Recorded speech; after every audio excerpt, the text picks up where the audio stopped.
male albino rats. What do you think is the reason for the difference in their behavior? The animal on the left is hungry. The one on the right, with the food in his cage, is satiated. How will this difference in drive affect their... In order to see whether the difference in drive will produce a difference in learning, we're going to use an apparatus with two identical compartments. One for the animal that is very hungry, and another for the animal that is not hungry.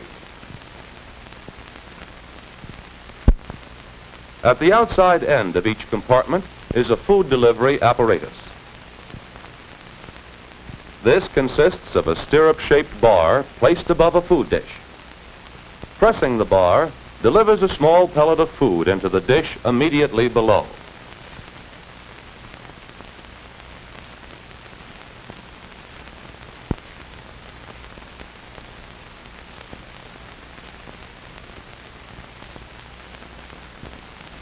We will now put the hungry and the satiated animals into the apparatus and watch for differences in learning. After being put in an unfamiliar environment, both animals are active, but the hungry animal is somewhat more active.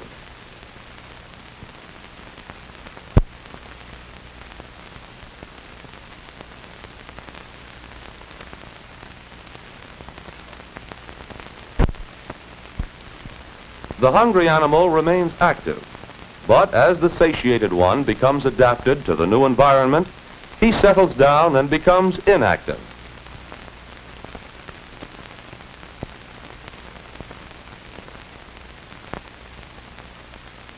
Watch the wide variety of responses which the hungry animal makes.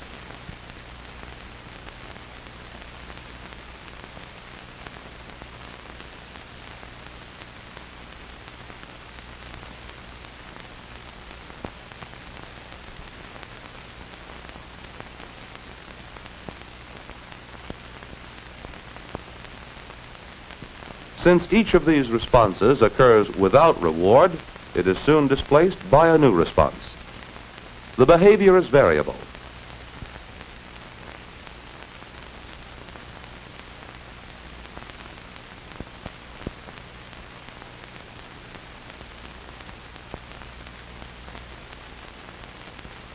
What responses do you think the other rat is making? The satiated rat is inactive. But even if he had hit the bar and got a pellet, food would not be a reward without the drive of hunger. The hungry rat is active.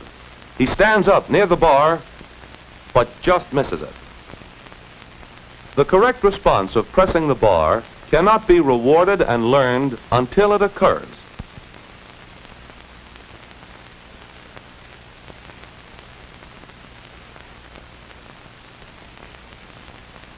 He approaches the food device, stands up near the bar, presses it, but since he does not see the pellet and the food cup, he is not rewarded.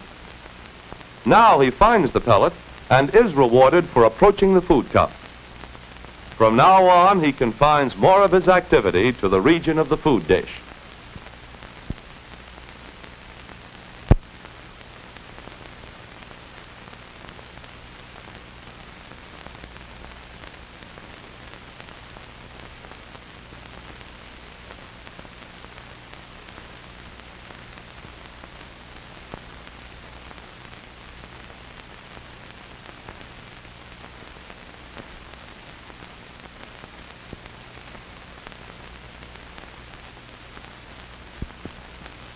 At last he hits the bar and gets an immediate reward.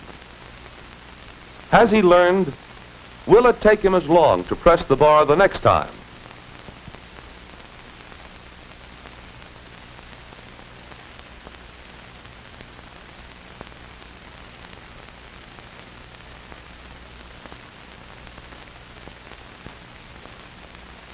Although the animal still makes quite a few irrelevant responses, he presses the bar much sooner the second time. The occurrence of a single reward has strengthened the tendency to make the response of pressing the bar. Notice that the rat performs exactly the same response which was rewarded.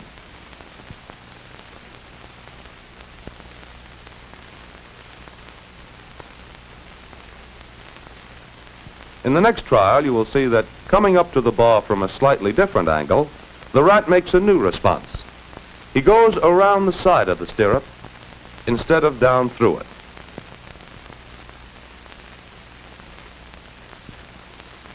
He goes back to his old response.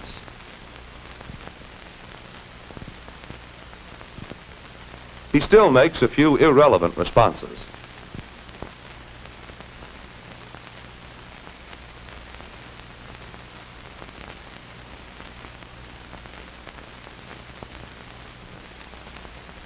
Watch him go around the side of the bar again. This response gradually wins out because it is rewarded the fastest and with the least effort.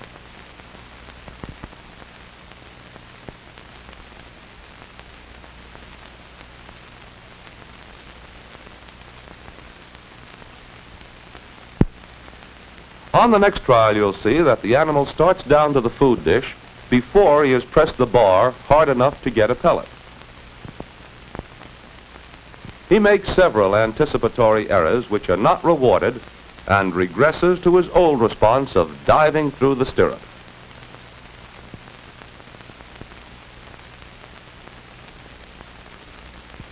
These anticipatory errors occur for a number of trials and then are gradually eliminated.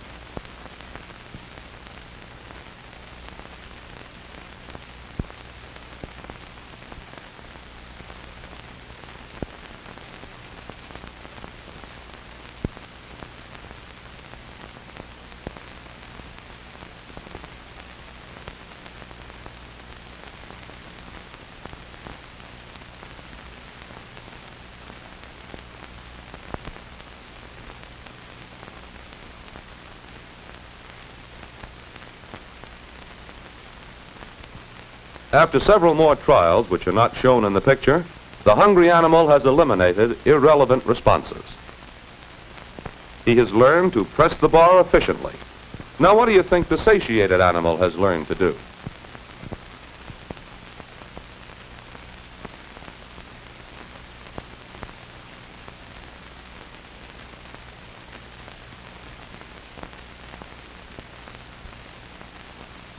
With this device, we can put a mild electric shock on the grid on which the rat stands.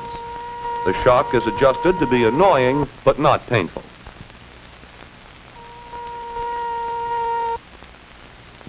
Shock is on. Shock is off. Pressing the stirrup bar turns off the shock.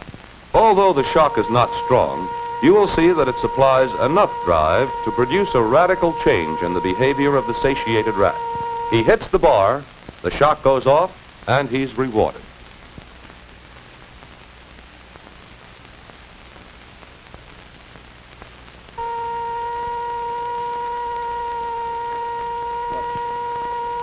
He hits the bar and is rewarded again.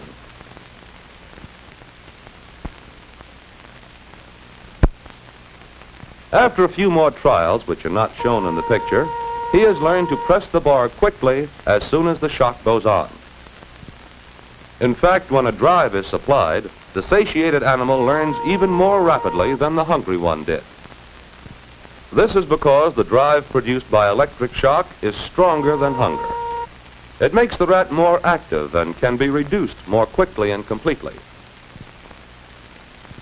We have demonstrated that the satiated animal is not innately stupid or lazy. All he needs is a little motivation.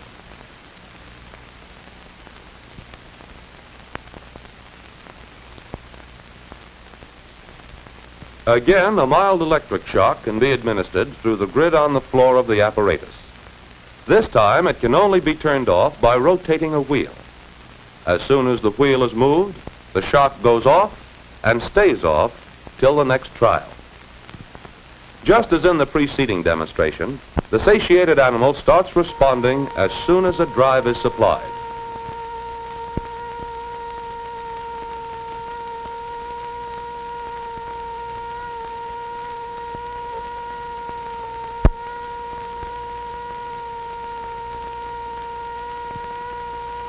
The end of the punishment reinforces the response.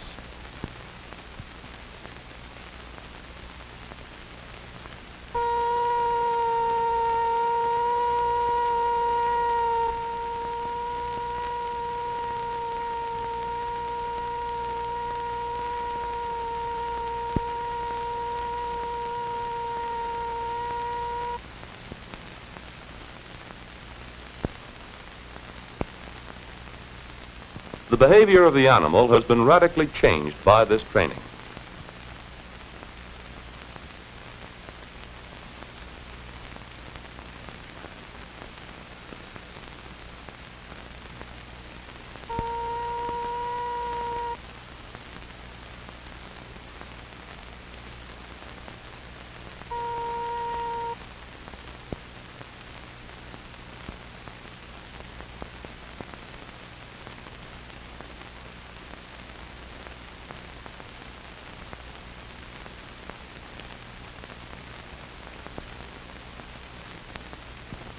After training of the type you have seen, this animal has learned to bite a rubber tube as soon as the shock goes on.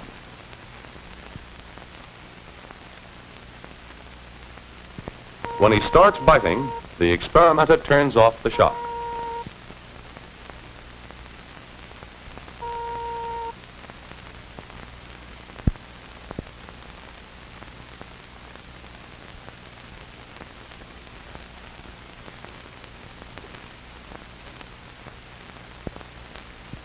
Responding to another animal by striking him can also be learned.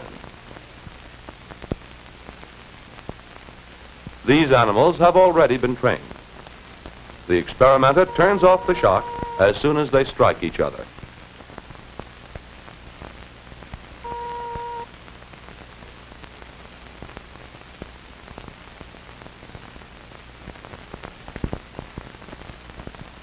You have seen the role of drive in producing activity. The hungry animal is active. The satiated one is not.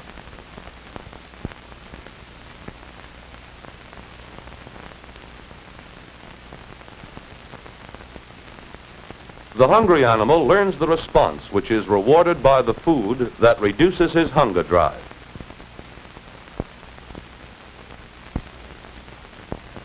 The satiated animal is inactive. Without hunger, food would not be a reward, even if he got it. Therefore, he does not learn. But when a drive is supplied by giving him a mild electric shock, he suddenly starts responding and quickly learns the response he was making when the shock went off. Motivation and reward are crucial factors in learning. A motivated animal will learn any response which occurs and is promptly followed by a reduction in the strength of the drive. In this way, motivation and reward control learning.